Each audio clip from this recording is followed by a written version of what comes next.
네, 꽉 닫힌 블라인드 뒤에서 시장은 조용히 움직이고 있습니다. 겉으로는 보이지 않지만 그 안에는 내일의 흐름이 숨어 있죠.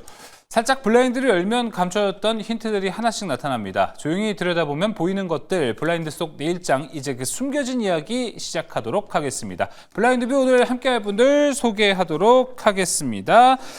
주식회사 플래처 김덕호 대표, 체크스탁 소재민 대표 함께하겠습니다. 어서 오세요. 네, 자 오늘도 내일의 전략 하나하나씩 확인해 보도록 하겠습니다. 저희가 앞선 코너에서 계속 이야기하고 있어요. 뭔가 시장의 흐름이 좀 바뀌고 대세 상승장이 오는 것 아닐까 이런 이야기들도 지금 계속 하고 있거든요. 여기에 대한 전략들 좀 챙겨가 보면 좋을 것 같습니다. 자, 먼저 김덕호 대표가 준비했습니다. 종목 블라인드 공개해 주시죠. 자, 업종 내 강한 모멘텀이 종목 주도주 가능성 부각. 뭔가 시장이 점점 좋아지다 보니까 업종 내 강한 모멘텀 이런 종목들이 좀 많아지고 있다라는 생각도 듭니다. 어느 섹터일지 궁금하네요. 네, 정보보안 섹터입니다. 정보보안 섹터. 정보보안 섹터는 조금 제 예상과는 멀리 갔다. 왜냐하면 주도 섹터들이 아니다 보니까. 보안. 지금 보안 좀 어떻게 보십니까, 소재민 대표? 최근에 SK 사태도 있었고 또 결국 AI 반도체라던가 양자 컴퓨터 이런 쪽이 움직이면 결국 보안 쪽 이슈는 후발주자로 따라올 가능성이 높거든요. 네. 당장의 주도 섹터는 아닐 수 있어도 일단 앞부분 한번 다른 기술주 회전하면 턴이 네. 오지 않을까 이렇게 보여집니다. 알겠습니다.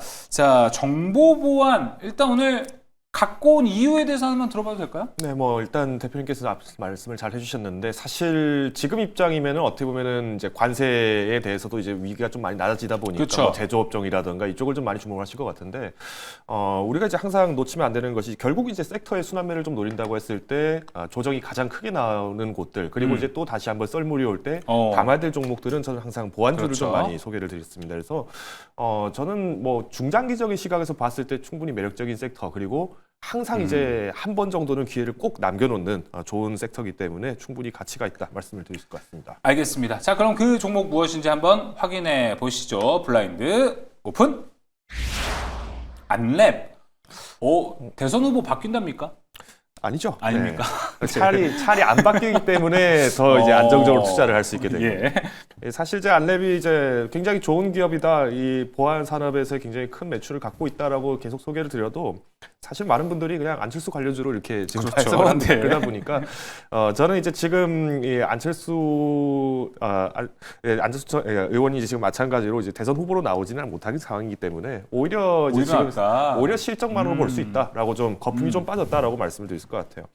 일단 이번에 1분기 영업이익을 보신 분들이 아시겠지만은 이제 연결 재무제표 기준으로 영업이익이 1,800%가 나왔습니다. 굉장히 말도 안 될 정도로 높은 실적이 나왔는데 실제로 이 높은 실적이 나왔던 것은 모회사가 실적이 잘 낸 것이 아니라 자회사가 실적이 좋았습니다. 근데 이 자회사가 안랩 블록체인 컴퍼니가 지금 굉장히 좋은 실적을 만들고 있다라는 것이 좀 부각이 됐었는데 오히려 지금 AI가 발달을 하게 되고 또 이제 블록체인 시장이 굉장히 활성화되면서 이제 해외로부터의 어떤 사업 수주들 이쪽이 좀 모멘텀을 많이 받고 있습니다. 앞으로 우리가 이제 보안주들을 좀 주목을 해 본다라고 했을 때 지금 시장에서도 암호화폐 그리고 이제 스테이블 코인 여기와 더불어서 이제 디지털 화폐까지 우리가 적용한다고 봤을 때는 충분히 사업 육성이 좀 더 커질 것으로 전망을 하고 있고요. AI가 발달을 하게 되면은 사실 이 해킹 공격이 또 심해질 수밖에 없습니다. 그만큼 이제 우리가 이제 과거 데프콘 이제 글로벌 해킹 대회에서도 실제로 우리나라가 2016년에 왜 1등 못했냐라면서 정부로부터 질타를 받았던 굉장히 좀 안타까운 사건이 있었는데 선수단이 달랐습니다. 그만큼 이제 해킹도 마찬가지로 인력이 많으면은 공격자가 많으면은 방어자 입장에서 힘들어집니다. 그러다 보니 앞으로 이제 보안에 대한 중요성이 더 부각이 되면서 인력 확보 그리고 여기에 대한 시장의 성장성들을 계속 가져갈 수 있다 말씀드릴 것 같고요. 마지막으로 이제 SK텔레콤이 이번에 해킹을 당했던 방식이 있습니다. 그러니까 그렇죠. 이반티 VPN 장비를 통해서 이제 우회를 해서 들어갔던 흔히 말하는 이제 백도어를 통해서 들어갔던 방식인데 DPF 도어 방식이라고 해서 우리가 쉽게 말씀드리면 도둑이 건물로 들어갈 때 문으로 들어가면은 당연히 경찰한테 잡히겠죠. 경비한테 잡히겠죠. 그쵸. 그러니까 환풍구로 들어간 겁니다. 그러니까 이런 식으로 이제 교묘하게 들어가는 방식이었는데 이 방식에 대한 대비가 이미 2024년도부터 준비를 하고 있었어요. 그리고 지금도 여러분 컴퓨터에 PC에 깔리는 V3 같은 경우에는 이 백도어 방식이 마찬가지로 지금 계속 업데이트가 되고 있습니다. 그래서 저는 앞으로도 이런 실적들을 봤을 때 고안주에서는 알랩이 굉장히 큰 기대를 가져갈 가능성이 크다라는 의미에서 종목을 준비해봤습니다. 자, 알랩 이야기입니다. 자, 목표가 72,000원, 손절가는 58,000원으로 제시가 됐습니다. 자, 이어서 소재민 대표가 준비한 종목 블라인드도 들어가 보도록 하겠습니다. 블라인드 공개해 주시죠. 상승 시그널 포착, 이 종목 출발 준비 완료. 자, 과연 이 종목은 어느 섹터에 있을지 궁금합니다. 오늘도 어제도 핫했던 로봇 관련주입니다. 알겠습니다. 로봇 지금 진짜 저도 개인적으로 상당히 궁금합니다. 왜냐하면은 국내 로봇 산업이 뭔가 강해질 건덕지라고 해야 될까요? 사실 없었거든요. 근데 수급이나 이런 것들이 좀 받쳐주고 올라가고 있다라는 것 어떻게 좀 해석을 해야 될지 저도 궁금합니다. 과연 김덕호 대표님 지금 어떻게 보고 계십니까? 로봇 섹터? 뭐 로봇 섹터 같은 경우에는 계속 이제 이슈가 될 수밖에 없죠. 뭐 우리나라 같은 경우도 이제 절수산 문제가 굉장히 좀 심각한 상황이고, 네. 여기 이제 스마트 팩토리까지 좀 더 확장해서 본다라고 하면은 우리가 로봇을 뭐 마냥 휴머노이드로만 보는 필요는 없다. 좀 더 폭넓게 보시면은 더 많은 종목들을 볼 수 있다라고 말씀드릴 수 같습니다. 알겠습니다. 아무래도 이거는 뭐 확실하진 않지 모르겠지만 어제쯤 이제 트위터 통해서 보게 된 그 옵티머스 춤추는 거 그게 조금 뭔가 혁명적인 뭔가가 되지 않았나라고 좀 생각이 들긴 하는데 과연 우리 종목은 무엇을 준비했을지 바로 확인해 보도록 하겠습니다. 블라인드 오픈해 보도록 할게요. 블라인드 오픈. SPG 자 로봇주였습니다. 확실히 좀 그냥 돈을 잘 벌고 실속 있는 종목인 것 같아요. 그렇죠. 네. 자, 이 로봇 관련주가 움직이는 이유에 대해서 사실 제가 방송에서도 여러 번 남겨드렸던 내용이긴 한데 테슬라 주가가 뭐 어디를 넘어서야 된다 뭐 이런 얘기 많이 말씀드렸고 네. 테슬라가 최근에 박스권 상단을 돌파를 성공을 했거든요. 그렇죠. 그러다 보니까 테슬라가 박스권 상단 돌파하면서 상승 추세를 만들게 됐고 또 테슬라 주가가 올라감에 있어서 휴머노이드 로봇이라는 이슈를 계속 미국 증시에서 꺼내고 있는 거거든요. 그에 따라서 국내 로봇 관련주들도 영향을 받아서 순환매가 돌고 있다라고 보시면 돼요. 따라서 테슬라 같은 경우가 추가적인 상승 여력이 존재하기 때문에 로봇 이슈는 다시 지속적으로 조정은 준다라고 하더라도 추가적으로 고점을 갱신할 가능성이 높죠. SPG 같은 경우는 사실 테슬라 휴머노이드보다는 삼성전자랑 오히려 좀 더 가까운 로봇 관련 기업입니다. 삼성전자의 그 웨어러블 로봇, 고핏, 여기에 핵심 부품, 로봇의 관절이라고 불리는 핵심 부품을 공급하고 있고요. 또 레인보우 로보틱스가 삼성전자랑 밀접한 관계가 있다. 다들 아실 거예요. 이 레인보우 로보틱스에도 부품을 납품하면서 협력 관계를 유지하고 있는 상황이거든요. 자, 게다가 실적 같은 경우도 사실 지금 대부분의 로봇주들을 보면은 실적이 괜찮은 기업들이 거의 없습니다. 미래 성장에 대한 기대감으로 올라가는 게 대부분이지 실적이 뒷받침되는 로봇 관련주는 극히 적거든요. SPG 같은 경우는 일단 호실적 관련 기업이고요. 최근에 매출액은 줄었지만 영업이익하고 순이익 자체가 크게 늘어났습니다. 자, 이런 분위기라고 한다면 이제 연말 실적 더 추가적으로 개선될 수 있는 실적이 뒷바탕되는 로봇 관련주다 이런 기대감이 생기면서 충분히 추가 상승 보여줄 수 있을 것 같고요. 차트적인 관점에서 본다라고 했을 때도 지금 다른 로봇주들 막 오늘 상한가 간 것도 있고 막 10% 넘어간 것들도 많은데 아직까지 SPG 같은 경우는 이렇다 할 움직임을 보여주고 있지 못해요. 차트 보시면 지금 이제 단기 박스권을 그리다가 지금 박스권 상단을 돌파 시도하고 있는 모습이거든요. 그래서 이 자리를 돌파했을 때 일단은 뭐 정말 480선 현가 대비 한 5, 6% 정도의 상승은 그리 어렵지 않은 상승이라고 보여지고요. 이 자리를 돌파했을 때는 전고점 혹은 그 이상까지도 상승세가 나올 수 있는 종목입니다. 최근에 삼성전자의 주가 흐름도 괜찮기 때문에 삼성전자와 밀접한 관계를 가지고 있는 이런 SPG 매매해보시면 좋으실 것 같고요. 일단은 현가, 시장가로 매수하시고 만약에 밀린다라고 하면 뭐 24,600원 정도까지는 단기 조정이 나올 수도 있으니까 그 정도 고려하시면서 분할 매수 한 2번 정도 하신다 생각하시면 되고요. 짧게 목표가를 잡아드리면 일단은 28,000원, 한 6%, 7% 정도 수익이거든요. 네. 그거 목표가 잡으시고요. 23,500원 이탈했을 때는 사실 이 종목의 문제라기보다는 시장이 좀 조정을 그렇죠. 크게 줄 수도 있기 때문에 그럴 땐 리스크 관리 차원에서 네. 비중 줄이는 쪽으로 가시면 될 것 같아요. 알겠습니다. 같은 또 산업하고 있는 SPG 그리고 SBB테크 이 두 개는 좀 어떻게 차이가 있다고 보세요? 취향 차이라고 보시나요? 어떻게 SBB테크랑 둘이 봤을 때는 네, 저는 사실 이 취향 차이 아닌가라는 느낌이거든요. 그렇죠. 그래서 저는 사실 이 두 개 다 좋은 종목이라고 보여지고 차트적으로도 감속기에 집중해야 되는 거다. 사실 어느 산업, 어느 감속기에만 집중한다라기보다는 결국 테슬라의 추가 상승이 예상되면 뭐 감속기든 다른 부분이든 어쨌든 로봇 안에서는 다 순환매가 돌게 되거든요. 네. 그러니까 이게 정말 지금 로봇이 미래의 산업에 대한 성장성이 엄청나서 지금 올라간다기보다는 테슬라에 대한 영향으로 올라가고 있는 순환매일 가능성이 커요. 그래서 지금 시점에서 저항을 돌파한다거나 차트가 정배열되어 있는 로봇 관련주를 위주로 접근을 하시는 게 좋지 않나라고 생각됩니다. 네, 올라갈 준비가 되어 있는 로봇주 잘 보자라고 정리해볼 수 있을 것 같습니다. 자, 그럼 이제 내일 시장 우리 어떤 전략을 좀 챙겨가야 할지 전략 블라인드로 넘어가 보도록 하겠습니다. 이번에는 이제 김덕호 대표가 준비를 했습니다. 전략 블라인드 먼저 공개해 주시죠. 자, 지금 시장에서 가장 유효한 투자 전략은 바로 이거다. 자, 오늘 또 이제 김덕호 대표와 명심보감 시간 가져보도록 하겠습니다. 사자성어, 뭐가 준비되어 있을까요? 블라인드 오픈. 중과부적. 일부러 제가 모르는 사자성어만 쏙쏙 골라서 오시는 것 같아요.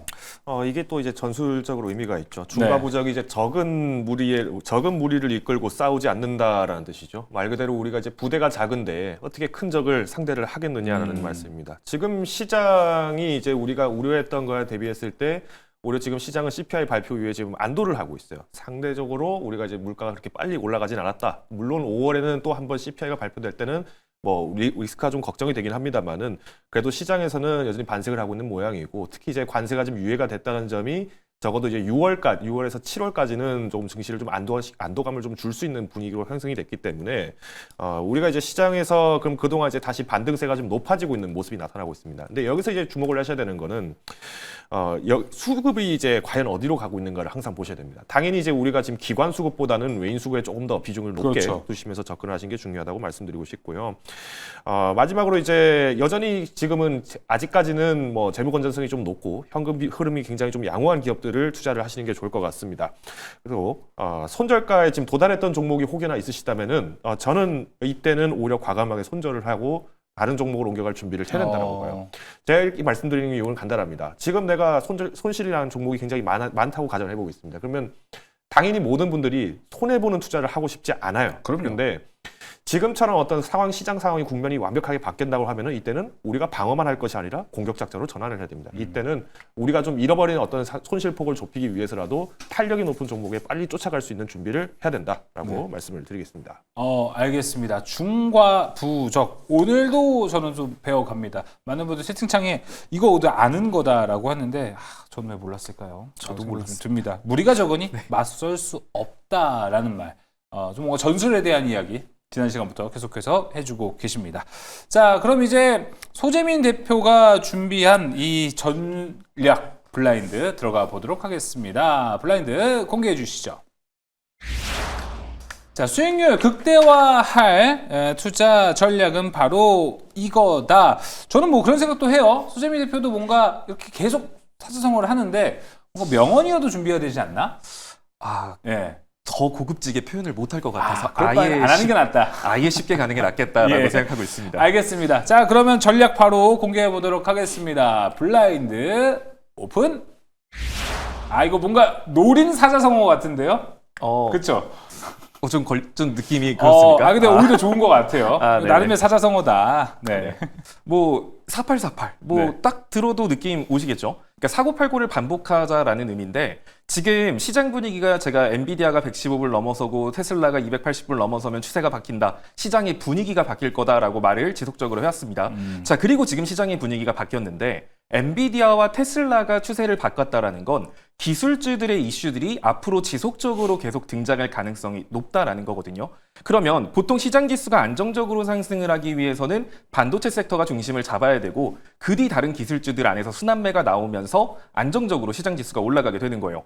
자, 그러면 이런 시장에서 여러분들은 되게 종목을 잦은 교체를 해서 막 종목을 이것저것 왔다 갔다 했을 때는 나중에 가서 보면은 이걸 사기도 부담스럽고 저걸 사기도 부담스러운 그런 상황이 나올 수 있거든요. 그래서 지금은 어차피 시장 지수가 조정을 준다라고 하더라도 고점을 갱신하기 위한 단순 조정으로 끝날 가능성이 높은 상황입니다. 그래서 한 종목, 그러니까 종목을 너무 왔다 갔다 교체하기보다는 특정 종목, 소수 종목, 각 섹터 기술주별로 대장격이나 뭐 장군격인 종목들을 사서 종목을 자주 바꾸기보다는 그 종목의 일부를 팔고 밀리면 다시 재매수하는 방식으로 잦은 종목 교체보다는 한 종목 좀 우직하게 끌고 가는 그런 전략으로 접근을 하셔야지 나중에 매도하고 재매수할 때도 평단 관리가 쉽고 부담이 없거든요. 그쵸. 그래서 지금 막 눌리는 종목들, 뭐 예를 들어 최근에 잘 갔던 종목군들이 눌리고 있는 건 시장 분위기 전환에 따른 눌림이거든요. 그래서 그걸 기회라고 착각해서 추가 매수를 한다든지 적극적인 신규 매수보다는 기술적 반등이나 단타 위주로서 이전 시장에서 잘 갔던 거는 그런 관점으로 접근을 하시는 게 좋고요. 지금 시장은 기술주 중심으로만 보시되 잦은 종목 교체보다는 특정 종목 몇 개 딱 골라놓고 그 종목을 우지커니 시장 지수에 맞춰서 사고팔고 하면서 끌고 가시면 수익률 훨씬 극대화시키실 수 있을 거고 뭐 놓치는 종목 없이 또 잘 끌고 가실 수 있을 겁니다. 알겠습니다. 수익률 극대화할 수 있는 투자 전략 바로 4848. 오히려 뭐 이렇게 4848 하니까 종목 자주 바꿔라 이렇게 들을 수 있을 것 같은데 사실 소재민 대표가 이야기하고 있는 메시지는 그게 아니라는 것. 비중 유지하면서 분할 매도, 재매수 반복 전략이 필요할 것이다 라고 이야기를 했습니다. 그런데 이 생각은 어떠세요? 지금 코스피가 2640선까지 올라왔고요. 다시 한번 이 박스권 상단을 돌파하는 시험대에 다시 올라와 있는 상태입니다. 내일 만약에 이 박스권 상단, 내일이 아니어도요. 조만간 이 박스권 상단을 돌파한다면 비중 확대에 대한 건 어떻게 보세요? 맞죠. 박스권 상단을 돌파했을 때는 비중을 현금을 사용을 하는 게 맞죠. 근데 지금은 사실 박스권 상단을 돌파한 게 아니라 2650에서 2670포인트가 저항이거든요. 여기서 밀리면 시장 지수는 2550포인트 정도까지 눌림을 줄 수 있기 때문에 현 구간에서는 일단은 현금 비중 한 25%, 30%는 그쵸. 들고 있고 박스권 상단을 돌파하는 걸 확인하면 그때 가서는 조정이 와도 뭐 정말 2650 뭐 이렇게 좀 제한적인 조정일 거라서 그때 가서 현금을 당연히 그때는 현금을 사용해야 되는 거고 네. 아직 박스권 상단 돌파하지 않은 현 시점에서는 여러분들이 일단은 좀 2550까지는 코스피가 조정 올 수도 있으니까 거기 오면 내가 한 번 더 사야겠다. 이런 생각을 가지고 지금 여러분들이 기술주를 2분할 매수로 접근을 하시는 게 좋습니다. 네, 알겠습니다. 기술주 2분할에 대한 이야기 그리고 일단 그 아까 말한 박스권 상단을 완전 돌파하는 걸 봐야 그때 뭐 이제 비중 확대가 되든 이런 전략이 좀 유효하지 않을까 싶기도 하고요. 뭐 김덕호 대표도 현재 시장에 대한 코멘트 같이 해주셔도 좀 좋을 것 같습니다. 왜냐면은 이게 추세가 좀 많이 바뀌었다. 대세 상승장 오는 것 아니냐 이런 얘기를 많이 하거든요. 이런 쪽은 어떻게 좀 보고 계신가요? 사실 이제 트럼프 트레이드가 어느 정도 이제 우리가 일기 때 상황을 좀 대입을 해본다라고 하면은 조만간 이제 뭐 연준도 금리 내릴 가능성이 있지 않느냐 이런 얘기가 나옵니다. 그렇지만 지금 당장 뭐 우리가 내일장을 준비를 하는 입장에서 봤을 때 급하게 접근할 필요는 없다. 오히려 지금 확실한 돌파가 나오기 전까지는 아직까지 조금 더 방어적인 좀 입장을 취하자라고 말씀을 드릴 수 있을 것 같습니다. 네, 알겠습니다. 자, 내일 시장에 대한 전략 블라인드 뷰 통해서 종목 전략 모두 다 챙겨봤습니다. 블라인드 뷰는 여기서 마무리해 보도록 하겠습니다. 김덕호 대표, 소재민 대표 함께했습니다. 오늘 말씀 고맙습니다.